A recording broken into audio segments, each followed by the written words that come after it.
I thought maybe it might be a lot easier just to send a video, because that will really kind of, you can kind of understand then the layout of the house and what's happened here. So basically we're renovating this room, which is at the back of the house, and this is the rear outrigger here. This is having a full new kitchen installed inside. The boiler previously was on this wall, was mounted on this wall with the flue going out there, and we felt that moving that out of here was, you know, right for the aesthetic of the kitchen. So what I did, this was a functioning 6-bedroom HMO. I think we had 4 tenants in at the time, and what I'd done is I'd made this bedroom here the temporary kitchen. So I installed this pipe work you can see coming out there. I installed that to run around there and feed this sink.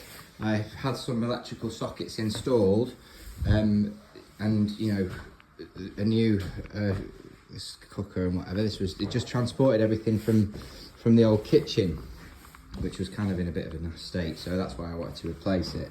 So I shut this door off here, shut it off, screwed it shut, made this the kitchen so the tenants could use this and we could just crack on with that work in the meantime. And then one thing we thought of doing was putting the boiler down here, which is now yeah? But when we've gone to do the pipe work, which you can see there, that's when we noticed the joists to this that was supporting this room and running underneath here were absolutely soaking wet, and it was down to the fact that this had been leaking for some time, and it was the trap had fallen out of the bottom and water was just throwing itself into the void underneath the floor.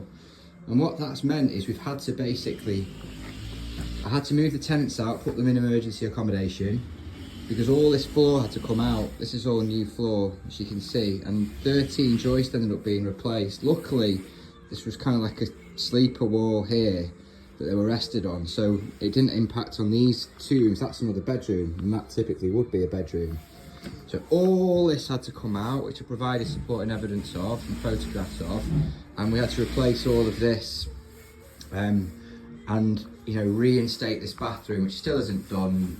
We're due to have the second fixed, and they're probably done in the next week or 2. But yeah, I can't really say any more than that. You know, that this leak, you know, pre-existed any work we did here in terms of the renovation of this kitchen, and it was only uncovered when, you know, we've gone to pop that boiler under there. And I think it's lucky that we did, really, because it would have only reared its head down the line had this have gone unchecked. So yeah, that's the tale of woe, really.